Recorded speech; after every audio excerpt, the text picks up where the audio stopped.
चलिए सर आगे बढ़ते हैं। हमारे पास step 3 determine the transition price हम देख रहे थे और 4 हेडिंग्स या 4 कॉन्सेप्ट हमने इस स्टेप 3 में कवर करने थे। One is non cash consideration, second one is consideration payable to the customer, third one is significant financing component and last one is variable consideration. Variable consideration की अगर आप presentation open करें तो कुछ 4 बातें लिखी है, जरा इन बातों को रीड करो, फिर मैं एग्जांपल से एक्सप्लेन करता हूं कि यहाँ क्या डिस्कस किया गया है।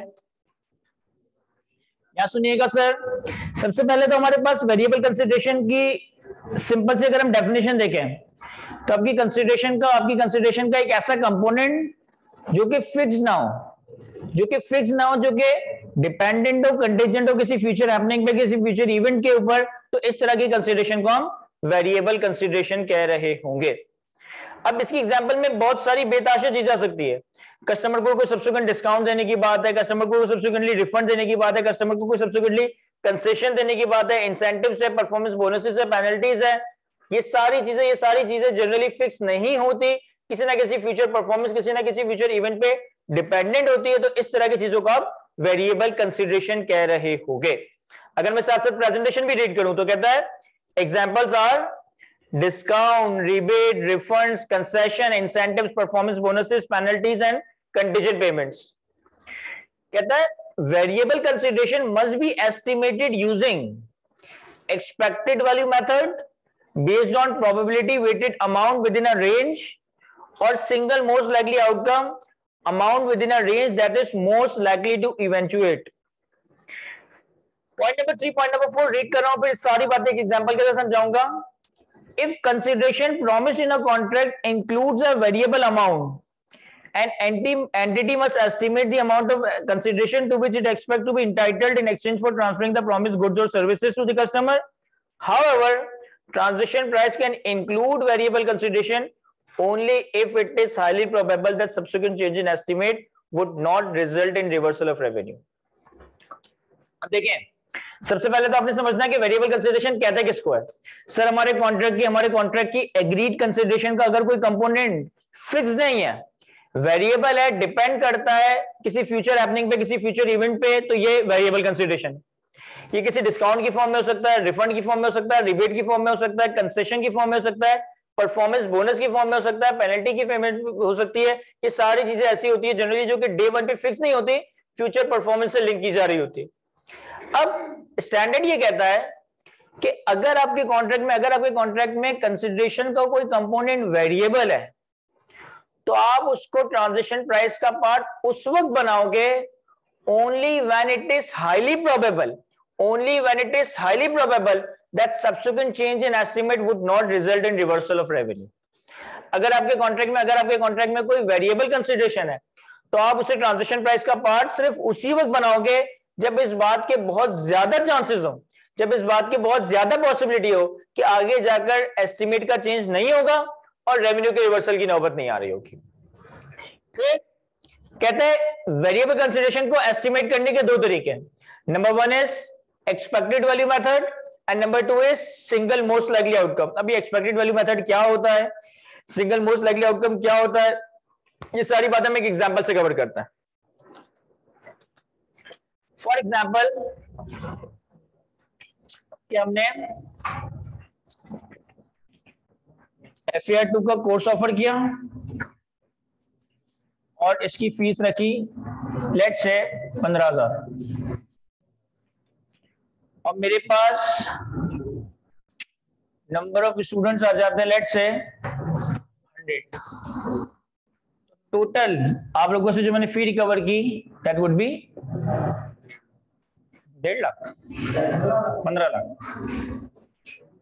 लाख रुपए। सही है सर, हमने FAR 2 का कोर्स ऑफर किया, 15,000 रुपए की फीस डिसाइड की, 100 स्टूडेंट्स ने एडमिशन लिया, तो टोटल मेरे पास जो अमाउंट इकट्ठा हो गया वो इकट्ठा हो गया 1.5 लाख। फिर मैंने क्लास में एक अनाउंसमेंट कर दी कि भाई जिस स्टूडेंट का भी गोल्ड मेडल आ रहा होगा उसको 15 लाख तो नहीं 5 लाख दे देंगे, उसको 5 लाख रुपए हम पे कर रहे होंगे। 3 बंदों का है, 100 बच्चों से 15 लाख रुपए इकट्ठे हो गए और जिस बंदे का गोल्ड मेडल आएगा उसको हम 5 लाख रुपए दे रहे होंगे। तो और मुझे अब इसका रेवेन्यू 6 महीनों के ओवर टाइम स्पेन पे रिकॉर्ड करना है, क्योंकि 6 महीने लगेंगे इस FAR2 की कोर्स को पढ़ाने में। सबसे पहले क्या हमारे इस कॉन्ट्रैक्ट में कोई वेरिएबल कंसिडरेशन है? यस। अगर मैं इस 15 लाख को इवैल्यूएट करूं तो इसके दो हिस्से हैं, एक फिक्स्ड 1 मिलियन, ये तो मैं हर हाल में कमाऊंगा ही, अगर किसी का गोल्ड मेडल आता है या नहीं आता, 1 मिलियन की एंटाइटलमेंट तो फॉर श्योर है। और 5 लाख रुपए वेरिएबल, जो मैं उस वक्त कमाऊंगा जब किसी का गोल्ड मेडल नहीं आएगा। समझिएगा, हमने 100 स्टूडेंट से 15,000 के हिसाब से 15 लाख रिकवर कर लिए, अनाउंसमेंट कर दी कि भाई गोल्ड मेडलिस्ट को 5 लाख रुपए का इनाम दिया जाएगा। तो मेरे कॉन्ट्रैक्ट में एग्री हुआ है कि 15 लाख रुपए एक तरह से, इसमें से 1 मिलियन तो फॉर श्योर रेवेन्यू है जो मैं कमाऊंगा ही, चाहे सारे फेल हो, चाहे सारे पास हो, चाहे किसी का गोल्ड मेडल आए, चाहे किसी का गोल्ड मेडल ना आए। 5 लाख रुपए की जो मेरी कंसिडरेशन है ये वेरिएबल है अगर किसी का गोल्ड मेडल ना आए, क्योंकि अगर किसी का गोल्ड मेडल आया तो फिर नेट में घर कितना लेके जाऊंगा? 1 मिलियन ना। और अगर किसी का गोल्ड मेडल नहीं आता तो फिर मैं घर कितना लेके जा रहा हूँ? 5 लाख रुपए। तो अब जब मैं अपने कॉन्ट्रैक्ट की ट्रांजिशन प्राइस कैलकुलेट कर रहा हूं तो ट्रांजिशन प्राइस में फिक्स एलिमेंट तो आएगा, वेरिएबल एलिमेंट सिर्फ उसी वक्त ट्रांजिशन प्राइस का पार्ट बनेगा only when it is highly probable that subsequent change in estimate would not result in reversal of revenue. जब इस बात के बहुत ज्यादा चांसेस हो कि आगे जाकर रेवेन्यू के रिवर्स होने की नौबत नहीं आएगी। अब मुझे बताइएगा सर, मुझे लगता है कि 70% सक्सेस के चांसेस हैं, 30% फेलियर के चांसेस हैं। यानी मुझे लगता है कि 70% चांस है कि मेरी क्लास में कोई ना कोई गोल्ड मेडलिस्ट उठकर आ जाएगा, और मेरी क्लास में 30% चांसेस है कि किसी का भी गोल्ड मेडल नहीं आ रहा होगा। मुझे 5 लाख रुपए को अपनी ट्रांजेक्शन प्राइस का पार्ट बनाना चाहिए या नहीं? नहीं सर, नहीं बनाना चाहिए। सर हाईली प्रोबेबल है, 70% इस बात की तरफ लेके जा रहा है कि यार कोई ना कोई स्टूडेंट गोल्ड मेडल मार लेगा और मुझे उसको 5 लाख देने पड़ जाएंगे, और मेरी नेट इनकम फिर कितनी बन रही होगी? 1 मिलियन। लेकिन अगर लेट से कि ये परसेंटेज रिवर्स हो जाए कि यार 70% चांस है कि कोई इस काबिल नहीं है कि सर्टिफिकेट ला सके, और 30% चांसेस है कि भाई हो सकता है कि कोई बच्चा बैठा हो ऑनलाइन घर पे पढ़ रहा हो हमारे कोर्स लेके जो कि गोल्ड मेडल लेकर आ जाए। अब मुझे वेरिएबल कंसिडरेशन को अपनी ट्रांजिशन प्राइस का पार्ट बनाना चाहिए या नहीं? Yes sir.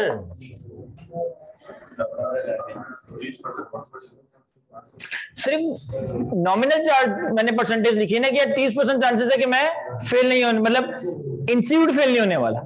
Student gold medal नहीं लाएगा, तो मैं 5 लाख रुपए देने की नौबत नहीं आएगी। मुझे एक बात बताओ, ये 70 और 30 की बेसिस पे जो मैंने डिसीजन मेकिंग की है, ये एक्सपेक्टेड वैल्यू मेथड कहलाया जाएगा या सिंगल मोस्ट लाइकली आउटकम कहलाया जाएगा? सर ये सिंगल मोस्ट लाइकली आउटकम कहलाया जाएगा। सर अगर 50% करते हैं, अगर 50% चांसेस है कि किसी स्टूडेंट का गोल्ड मेडल आ जाएगा, 50% चांसेस है कि किसी स्टूडेंट का गोल्ड मेडल नहीं आएगा। देखिए वर्डिंग्स वो क्या कह रहा है कि वेरिएबल कंसीडरेशन शैल फॉर्म पार्ट, ये क्यों लगा रहे हो?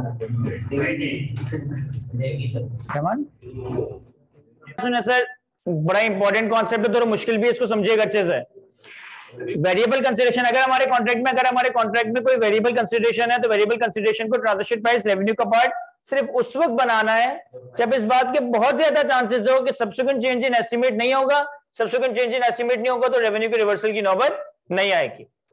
अब पहले मैंने कहा कि भाई 70% चांसेस है कि किसी स्टूडेंट का गोल्ड मेडल आ जाए, 30% चांसेस है कि किसी स्टूडेंट का गोल्ड मेडल ना आए। केस 1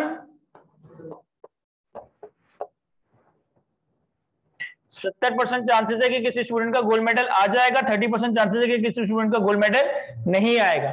यानी कि यहाँ पे ज्यादा चांसेस हैं कि कोई स्टूडेंट गोल्ड मेडल सक्सीड कर लेगा, मुझे उसको 5 लाख रुपए देने पड़ जाएंगे, तो मेरी नेट इनकम कितनी बनेगी? 1 मिलियन। तो यहाँ पे मुझे वेरिएबल कंसीडरेशन को कंसिडर नहीं करना चाहिए। लेकिन अगर वाइस वर्सा परसेंटेज हो 30% सक्सेस 70% फेलियर, अब यहां पे मैं इस बात की तरफ मुतमईन हो कि भाई कोई स्टूडेंट क्लास में गोल्ड मेडल रखने की कैपेसिटी नहीं है, ही रखता है, अल्टीमेटली मेरी इनकम कितनी बनेगी? 5 लाख रुपए। वेरिएबल कंसिडरेशन को मैं अपनी ट्रांजेक्शन प्राइस का पार्ट बनाऊंगा। इन केस कि 50-50% चांस हो, अब बताएं अब क्या करना चाहिए? सर नहीं बनाना चाहिए। यस, क्यों? क्योंकि अभी हाईली प्रोबेबल नहीं है कि सब्सिक्वेंट चेंज इन एस्टिमेट नहीं हो सकता और रेवेन्यू के रिवर्सल की नौबत नहीं आएगी। तो यहाँ पे मैं वेरिएबल कंसिडरेशन को 0 ही कंसिडर करूंगा, 1 मिलियन ट्रांजेक्शन प्राइस पे अपना रेवेन्यू रिकॉर्ड करूंगा, अनलेस के फिर वो फ्यूचर अपनी होना चाहिए। तो बेंचमार्क रेट बता दें सर बेंचमार्क रेट इस तरह के सिनेरियो में कभी भी स्टैंडर्ड्स में डिफाइन नहीं हो सकता। आपने अपनी जजमेंट्स, एस्टिमेट्स, असेसमेंट को ही इस्तेमाल करना। सर ये वाली बात दोबारा से बताएं। देखें, वेरिएबल कंसिडरेशन ट्रांजिशन प्राइस का पार्ट सिर्फ उस वक्त बनेगी जब इस बात के ज्यादा चांसेस हो, इस बात के बहुत ज्यादा चांसेस हो कि आगे जाके एस्टिमेट में चेंज नहीं आएगा, और आगे जाके एस्टिमेट में चेंज ना आने की वजह से रेवेन्यू के रिवर्सल की नौबत नहीं आएगी। अब अगर मैं 50-50 कर रहा हूं तो मैं खुद ही अनश्योर हूं ना यार, हो सकता है आगे जाके किसी का गोल्ड मेडल आ जाए, हो सकता है किसी का गोल्ड मेडल ना हो, यानी कि इस बात के चांसेस नहीं है ज्यादा कि किसी का भी गोल्ड मेडल नहीं आएगा और मुझे 5 लाख रुपए मिल रहे होंगे। तो इस वजह से फिर मैंने इसको ट्रांजेक्शन प्राइस का पार्ट नहीं बनाया। अब एक और कॉन्सेप्ट यहां पे लिंक्ड है, वो कहता है वेरिएबल कंसिडरेशन को एस्टिमेट करने के 2 तरीके कार है। Number 1 most likely outcome, single most likely outcome, and number 2 expected value method. Single most likely outcome और एक्सपेक्टेड वैल्यू मेथड में फर्क क्या है? जब हमारे पास पॉसिबल रिजल्ट्स लिमिटेड हो, जब हमारे पास पॉसिबल रिजल्ट्स लिमिटेड हो और जिस हैपनिंग की पॉसिबिलिटी सबसे ज्यादा हो और आप उस हैपनिंग को सेलेक्ट कर लो, तो ये कहलाया जाता है single most likely outcome.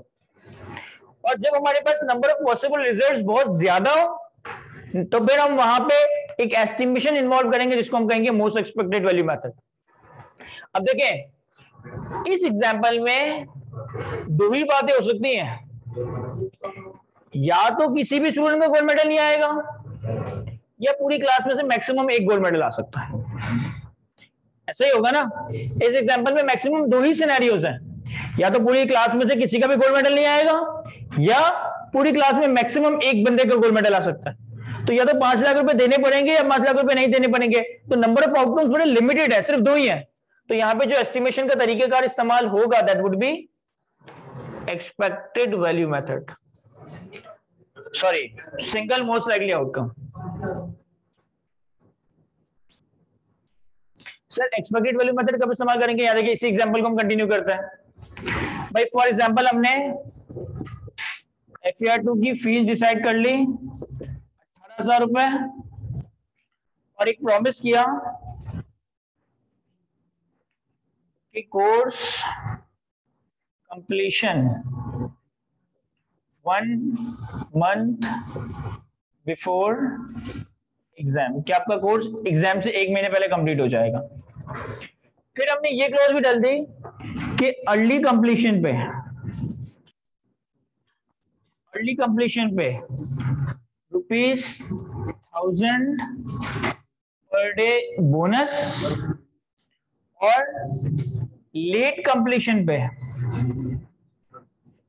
₹1000 per day penalty. यानी हर स्टूडेंट को 18,000 रुपए तो देने ही देने, और हमने प्रॉमिस किया कि भाई एग्जाम से एग्जैक्ट 1 महीने पहले कोर्स कंप्लीट हो जाएगा।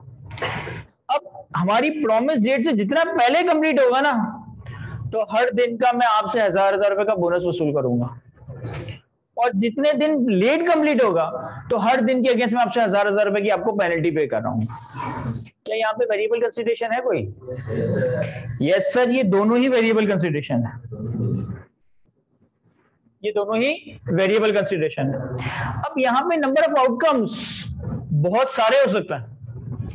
हो सकता है कोर्स 1 दिन डिले, हो सकता है कोर्स टाइम पे कंप्लीट हो जाए तो ना ये पे होगा ना ये रिसीव होगा। हो सकता है कोर्स 1 दिन डिले हो तो 1000 देना पड़ेगा। हो सकता है कोर्स 2 दिन डिले हो तो 2000 देना पड़ेगा। हो सकता है कोर्स 3 दिन डिले हो तो 3000 देना पड़ेगा। हो सकता है कोर्स 4, 5, 6, 7, 30 दिन डिले हो, एग्जाम से 1 दिन पहले कंप्लीट हो रहा हो, तो 30,000 तक की पॉसिबिलिटी बन सकती है। वाइस वर्सा, हो सकता है कोर्स 1 दिन पहले कंप्लीट हो जाए तो 1000 का बोनस, 2 दिन पहले कंप्लीट हो जाए तो 2000 का बोनस, 3 दिन कंप्लीट हो जाए वो 2000 का बोनस, 1 महीने पहले कंप्लीट हो जाए तो 30,000 तक के बोनस। तो यहाँ पे नंबर ऑफ पॉसिबल आउटकम्स बहुत ज्यादा है। तो यहाँ पे एस्टिमेशन के लिए हम क्या इस्तेमाल करेंगे? Expected value method. अब एक्सपेक्टेड वैल्यू मेथड होता क्या है? एक्सपेक्टेड वैल्यू मेथड होता क्या, समझिएगा गौर से। सर हमारी फीस है 18,000, मैं तुमसे कहता हूं कि यार 60% चांस है कि कोर्स टाइम पे कंप्लीट होगा, 10% चांस है कि 1 डे लेट होगा, 8% चांस है कि 2 दिन लेट होगा, 4% चांस है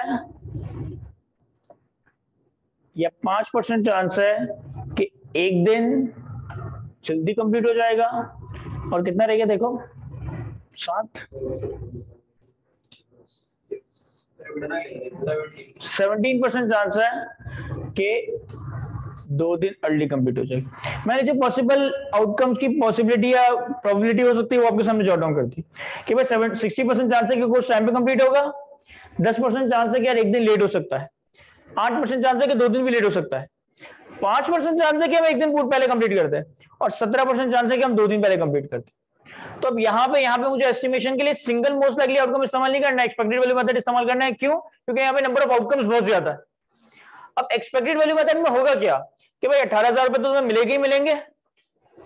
सर 18,000 प्लस 1 दिन पहले अगर कंप्लीट हो गया तो 1,000 रुपए का बोनस रिकवर करूंगा आपसे, सॉरी 1 दिन अगर लेट हो गया तो 1,000 रुपए की पेनल्टी पे करूंगा आपको, माइनस 1,000 इंटू 10%।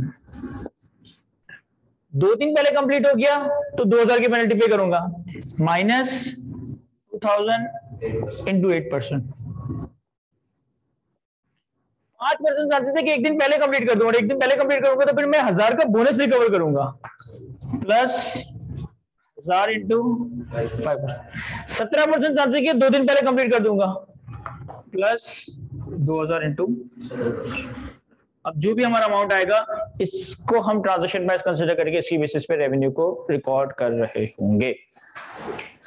तो कॉन्सेप्ट बड़ा आसान सा है, एक ही हमने बिल्कुल एक कॉमन सी एग्जांपल देखी, और सवाल में भी एग्जांपल देखोगे तो और क्लियर होगा। 2-3 मोटी-मोटी बातें आपने ध्यान में रखनी है। पहली बात, what is variable consideration? Sir consideration का वो कंपोनेंट जो कि फिक्स ना हो, जो कि डिपेंडेंट हो, कंटीजेंट हो किसी फ्यूचर हैपनिंग पे, किसी फ्यूचर इवेंट के ऊपर। नंबर 2, वेरिएबल कंसीडरेशन को एस्टिमेट करने के 2 तरीके हैं, single most likely outcome and expected value method. अगर नंबर ऑफ आउटकम्स बड़े लिमिटेड है तो फिर आप सिंगल मोस्ट लाइकली आउटकम, जिस चीज की हाईएस्ट प्रोबेबिलिटी होगी वो सेलेक्ट कर लोगे, और अगर नंबर ऑफ आउटकम्स बहुत ज्यादा है तो यहां पे हम एक्सपेक्टेड वैल्यू मेथड यानी कि हर पॉसिबल इवेंट्स को उनकी प्रोबेबिलिटी के हिसाब से एडजस्ट कर रहे होंगे।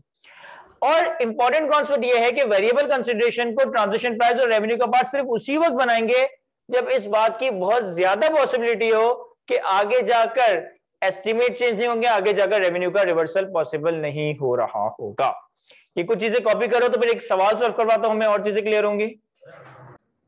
सर एक स्टूडेंट ने बड़ा अच्छा सवाल पूछा है, सुनिएगा सर।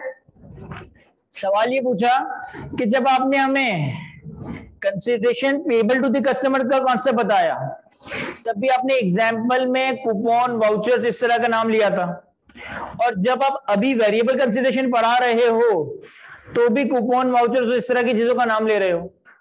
तो ये एक ही एग्जाम्पल 2 अलग अलग जगह इस्तेमाल कर रहे हो तो चीजें ओवरलैप नहीं हो रही? यस ओवरलैप हो रही है, और यस एक ही कंसीडरेशन एक वक्त में वेरिएबल और consideration payable to the customer भी हो सकती है। भाई फॉर एग्जांपल मैं आप लोगों के गोल्ड मेडल लाने पे 5 लाख रुपए का इनाम अनाउंस कर दूं तो मैं 5 लाख रुपए आपको दूंगा, तो ये consideration payable to the customer है, और लिंक्ड है आपकी परफॉर्मेंस पे, तो ये वेरिएबल कंसीडरेशन भी है। अगर मैं आपसे कह रहा हूं कि भाई जिस स्टूडेंट का FAR2 में गोल्ड मेडल आएगा उसको IQ school of finance 5 lakh रुपए का इनाम देगा, तो ये consideration payable to the customer है क्योंकि मुझे अपने कस्टमर को 5 लाख रुपए देने पड़ेंगे। प्लस ये वेरिएबल भी है क्योंकि अगर आपका गोल्ड मेडल आता है तो 5 लाख रुपए दूंगा, नहीं आता तो मुझे नहीं देने। तो एक ही सिनेरियो एक वक्त में consideration payable to the customer as well as variable consideration भी हो सकता है। या फॉर एग्जांपल कि भाई किसी स्टूडेंट के पेरेंट मुझे कहते थे कि सर आप जो है ना अगर हमारे बच्चे को पास करवा दे तो हम आपको उम्रे का टिकट दे रहे होंगे, हम आपको उम्रे का टिकट दे रहे होंगे।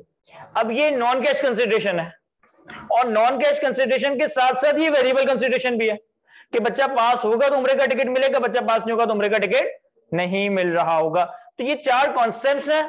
हो सकता है सिनेरियोस में एक से ज्यादा कॉन्सेप्ट एक ही वक्त में अप्लाई हो रहे हो। हमने चारों को फिलहाल आइसोलेशन में अलग अलग कवर किया। सर क्वेश्चन नंबर 16 पर आए अपने पास, अपने हैंडआउट का क्वेश्चन नंबर 16 ओपन करें। IFRS 15 की इलस्ट्रेटिव एग्जांपल नंबर 20 आपके हैंडआउट का क्वेश्चन नंबर 16 मैं रीड कर रहा हूं, आप लोग सॉल्व कीजिएगा। सवाल को कहता है ऑन 1st November 2018, मिल गया मैं, on 1st November 2018 an entity entered into a contract with a customer to build an asset for 1 million. In addition, the terms of the contract include a penalty of 1 lakh if the construction is not completed within 3 months from the date of contract. 1st November 2018 पे contract हुआ customer के साथ, customer के लिए asset build करना है, 1 million की price agree हुई है। साथ में कॉन्ट्रैक्ट में ये भी लिखा है कि हमें कस्टमर को 1 लाख रुपए की पेनल्टी पे करनी पड़ेगी अगर हमने ये कॉन्ट्रैक्ट 3 महीनों में कंप्लीट ना किया। यानी कि अगर 1 नवंबर पे स्टार्ट हो रहा है तो हमें इसे by the end of January 2019 complete करना है, अदरवाइज हमें 1 लाख रुपए की पेनल्टी देनी पड़ेगी। बाय द ईयर एंडेड 31 दिसंबर 2018, जब हमारा 2 महीने बाद ईयर एंड आया, the contract is 60% completed, contract 60% complete हो चुका है, and the entity expect that the construction will not be completed by 31 January 2019। Year end पे हमने 60% काम कर लिया है और हमें लगता है कि हम इसे टाइम पे पूरा नहीं कर सकेंगे। However, the construction is actually completed on 28 जनवरी 2019, लेकिन फिर 28 दिन बाद क्या हुआ कि कॉन्ट्रैक्ट हमने कंप्लीट कर दिया। सवाल के फैक्ट्स को अच्छे से समझिएगा। 1 नवंबर 2018 पे कॉन्ट्रैक्ट हुआ है, 3 महीने की कंस्ट्रक्शन है, 1 मिलियन का कॉन्ट्रैक्ट है। अगर हमने टाइम पे कंस्ट्रक्शन कर दी 3 महीनों में तो 1 मिलियन, और अगर टाइम पे कंस्ट्रक्शन ना हुई 3 महीनों में तो हमें कस्टमर को 1 लाख वापस करना पड़ जाएगा, यानी कि हमारी इंटाइटलमेंट 9 लाख रुपए की होगी। फिर जब ईयर एंड आया 31 दिसंबर पे तो कॉन्ट्रैक्ट 60% कंप्लीट हो चुका है, लेकिन हमें लगता है कि ये टाइम पे कंप्लीट नहीं होगा। लेकिन 28 दिन बाद एक्चुअली क्या हुआ कि कॉन्ट्रैक्ट कंप्लीट हो गया। तो 31 दिसंबर पे सोचा कुछ था, 28 तारीख को हुआ कुछ है। हमें ईयर एंड पे और 28 जनवरी पे क्या एंट्रीज बनानी चाहिए जरा अपने पास, या ईयर एंड पे और 28 जनवरी पे क्या रेवेन्यू रिकॉर्ड करना चाहिए, जरा वर्किंग करते हैं कुछ सर। क्या देखिए सर मैं सॉल्व करवा देता हूं इसे। क्वेश्चन नंबर 16 है हमारे पास, IFRS 15 की इलस्ट्रेटिव एग्जांपल नंबर 20। अब देखें सर, हमारे कॉन्ट्रैक्ट में जो कंसिडरेशन एग्री हुई है दैट इज 1 मिलियन।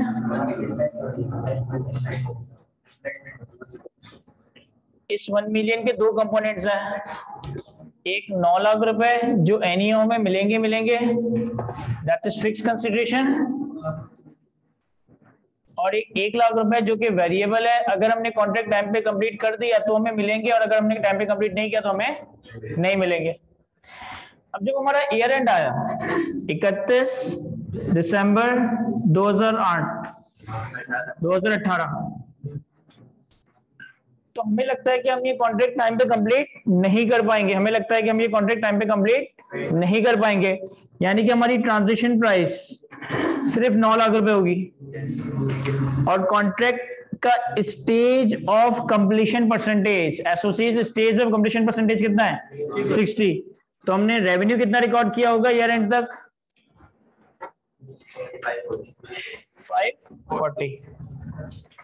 सिंपल सी बात है ये। तो ईयर एंड तक हमें लग रहा था कि हम ये कॉन्ट्रैक्ट टाइम पे कंप्लीट नहीं कर सकेंगे, यानी कि हमारी अर्निंग्स अल्टीमेटली 9 लाख रुपए होनी, और चूंकि ये कॉन्ट्रैक्ट 60% तक कंप्लीट है तो हमने 9 लाख रुपए का 60% 540 का रेवेन्यू ईयर एंड पे रिकॉर्ड कर लिया। लेकिन फिर एक्चुअली क्या हुआ सर, 28 जनवरी 16 पे कॉन्ट्रैक्ट कंप्लीट हो गया। हमने जो एस्टिमेट किया था वो एस्टिमेट नहीं हुआ, एक्चुअली आगे जाके कुछ और हो गया। हमने कॉन्ट्रैक्ट टाइम पे कंप्लीट कर दिया, तो अब हमारी ट्रांजैक्शन प्राइस कितनी होनी चाहिए सर 1 मिलियन। इससे मैं लेस करूंगा रेवेन्यू ऑलरेडी रिकॉर्डेड, कि कितना रेवेन्यू मैं ऑलरेडी रिकॉर्ड कर चुका हूं 540,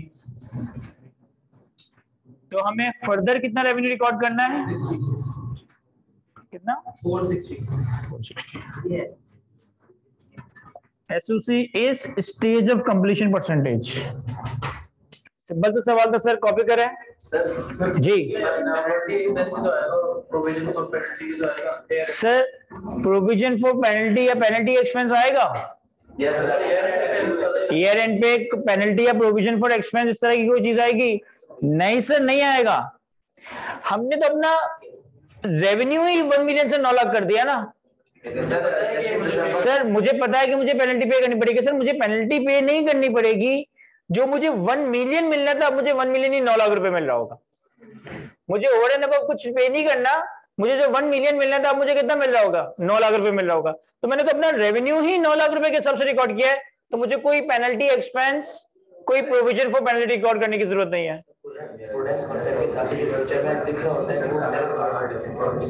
नहीं, प्रूडेंस कॉन्सेप्ट के हिसाब से अगर आपका एक्सपेंस या लायबिलिटी है तो आप उसे प्रोबेबल होने पे, प्रोबेबल का मतलब होता है कि मोर देन 50% होने पे रिकॉर्ड कर लेते हो।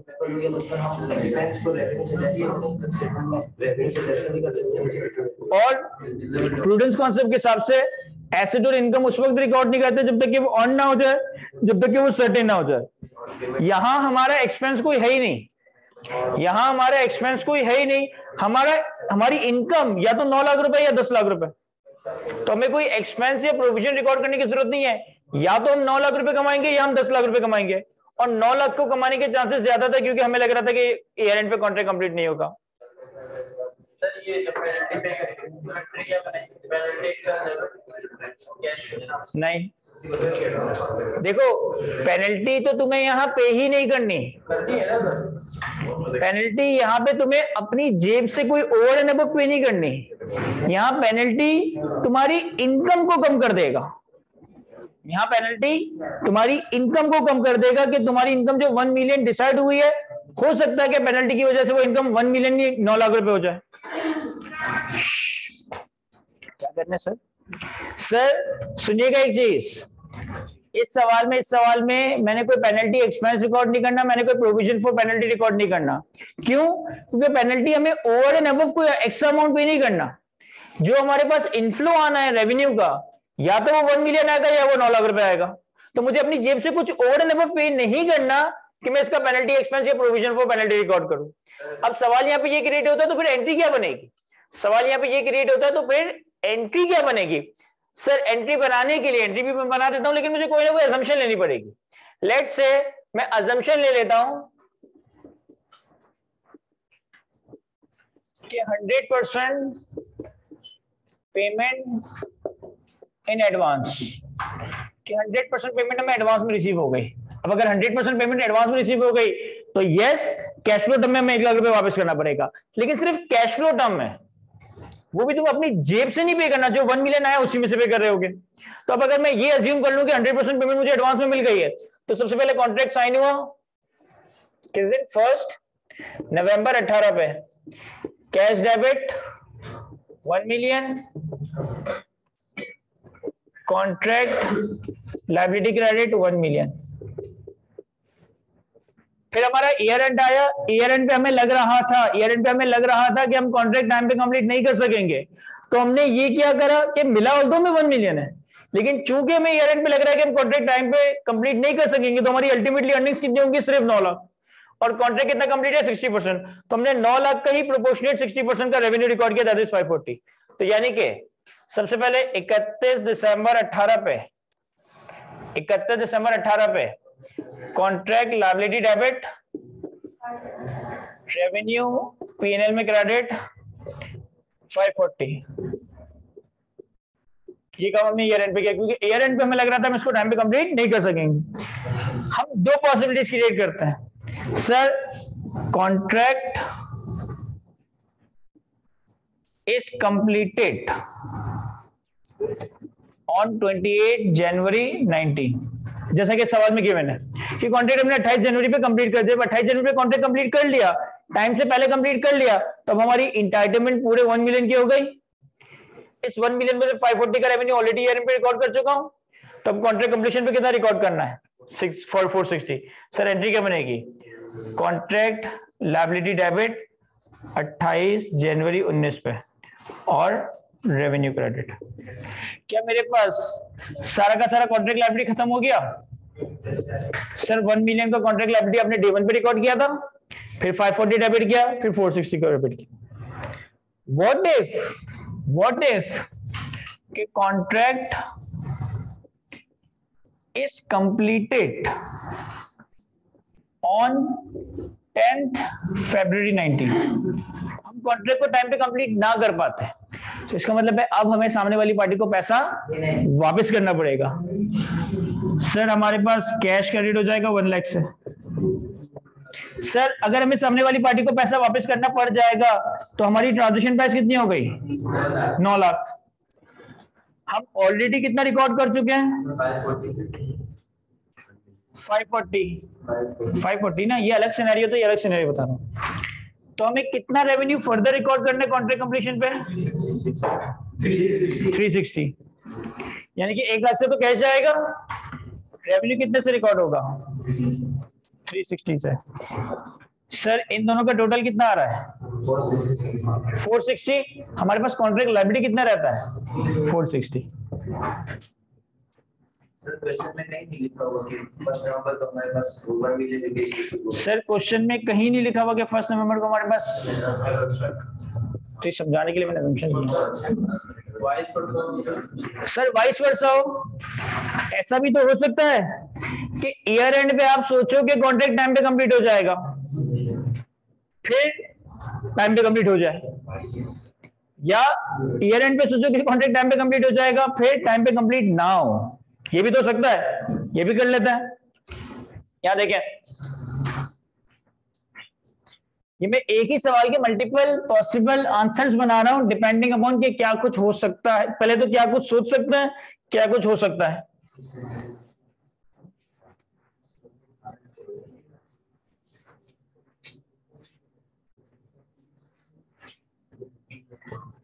फाइल्स परमानेंट मार्कर देनी क्या?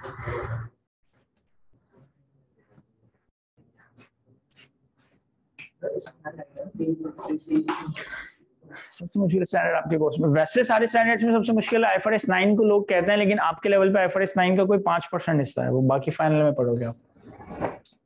यहाँ सुना है सर, ये जो हम क्वेश्चन नंबर 16 देख रहे हैं ना, इसी क्वेश्चन नंबर 16 का मैं बी पार्ट सवाल में गिवन नहीं, मैं अज्यूम कर रहा हूँ, मैं सवाल में गिवन नहीं, मैं अज्यूम कर रहा हूँ। Part b, at year end it is expected to complete the contract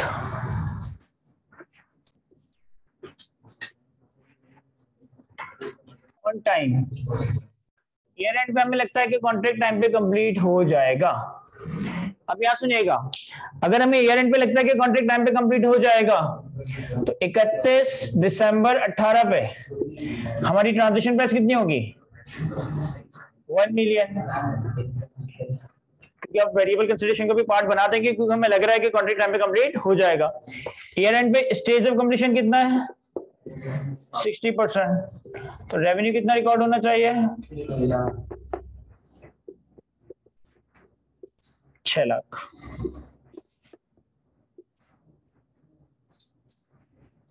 फिर अगेन दो पॉसिबिलिटी हो सकती है, कॉन्ट्रैक्ट कंप्लीटेड 28 जनवरी 19, जो हमने सोचा था वही हुआ, और ऐसा भी हो सकता है कि जो हमने सोचा था कॉन्ट्रैक्ट कंप्लीटेड ऑन 10 फेब 19। अगर तुम्हें लगता है कि कॉन्ट्रैक्ट टाइम पे कंप्लीट हो जाएगा और आगे जाके टाइम पे कंप्लीट हो जाता है, तो इसका मतलब है कि 28 जनवरी 19 को तुम्हारी ट्रांजैक्शन प्राइस कितनी होगी 1 मिलियन। ऑलरेडी रिकॉर्डेड कितना है 6 लाख, तो तुम फर्दर रेवेन्यू कितना रिकॉर्ड करोगे 4 लाख। और तुमने सोचा यह था कि कॉन्ट्रैक्ट टाइम में कंप्लीट हो जाएगा, लेकिन एक्चुअली कंप्लीट ना हो, फिर हमारे पास 10 फेब 19 पे ट्रांजेक्शन प्राइस कितनी होगी 9 लाख। ऑलरेडी रिकॉर्डेड कितना है 6 लाख। तो फर्दर रेवेन्यू कितना रिकॉर्ड करोगे?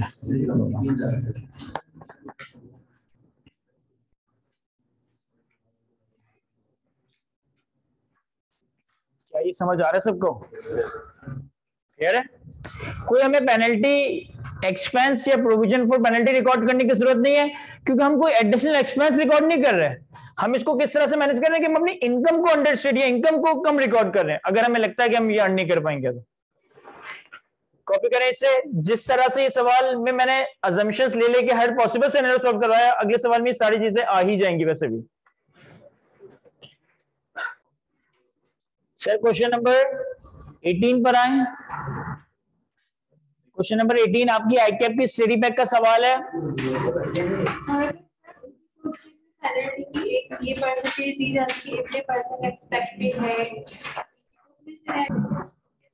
क्वेश्चन नंबर 18 रीड कर रहा हूं। कहता है Maria limited sold goods of ₹10,000 to Zara traders on 8 August 2021 to be paid on 31 August 2021।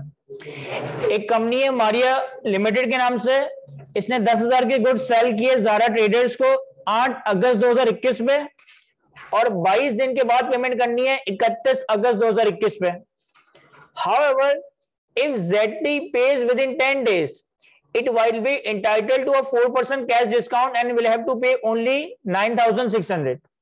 लेकिन अगर सामने वाला बायर 22 दिन की जगह अगले 10 दिनों में पे कर दे, तो फिर हम उसको 4% का एक सेटलमेंट डिस्काउंट, कैश डिस्काउंट दे रहे हैं, और अब उसे 10,000 की जगह 9,600 पे करने पड़ेंगे। अब अगर आप इस 10,000 की प्राइस को देखो, तो इस 10,000 रुपए की प्राइस में से 9,600 तो फिक्स्ड है, जो आपको हर हाल में मिलेगा ही मिलेगा। 400 वेरिएबल है। अगर ज़ारा ट्रेडर वाले डिस्काउंट अवेल करते हैं तो 400 नहीं मिलेगा, और अगर ज़ारा ट्रेडर वाले डिस्काउंट अवेल नहीं करते तो आपको 400 भी मिल रहा होगा। क्या ये समझ आता है? मैं यहाँ 10,000 के दो हिस्से हैं ना, 9,600 फिक्स्ड एनी हाउ मिलेगा, टाइम पे पेमेंट हो, टाइम से बाद पेमेंट हो, और 400 variable. Time with in 10 days हुई तो 400 रुपए नहीं मिलेंगे, आफ्टर 10 डेज हुई तो 400 रुपए मिलेंगे। अब आपसे सवाल में 4 रिक्वायरमेंट्स की बात करता है। How the above transaction along with independent scenarios will be treated in the company books on 8 August and on the date of payment.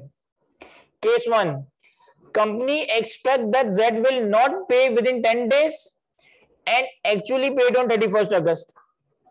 Company expect that ZT will not pay within 10 days but actually paid on 17 August. पहले दो cases में हमें लग रहा था कि ये 10 दिन में पेमेंट नहीं करेंगे, लेकिन एक केस में इन्होंने 10 दिन में पेमेंट कर दी, एक केस में 10 दिन में पेमेंट नहीं की। Case C, ML expects ZT will pay within 10 days but actually paid on 17 August. Case D, ML expects that ZT will pay within 10 days but actually paid on 31st August. अगली दो cases में हमें लग रहा है कि ये 10 दिन में पैसे दे देगा। एक केस में 10 दिन में पैसे दे दिए, एक केस में 10 दिन में पैसे नहीं दिए। तो जिस तरीके से मैंने ये सवाल सॉल्व किया ना, सेम इसी तरह के असम्पशंस हैं यहाँ पे, कि आप सोच रहे थे कुछ, हुआ कुछ, आप सोच रहे थे कुछ, हुआ कुछ। क्या ये समझ आ रहा है हमें सवाल? चलिए सर, इस सवाल को होमवर्क में सॉल्व कीजिएगा। आज की क्लास को हम जल्दी ऑफ कर देते हैं। नेक्स्ट क्लास में इंशाल्लाह हमारा स्टेप 3 कंप्लीट हो जाएगा।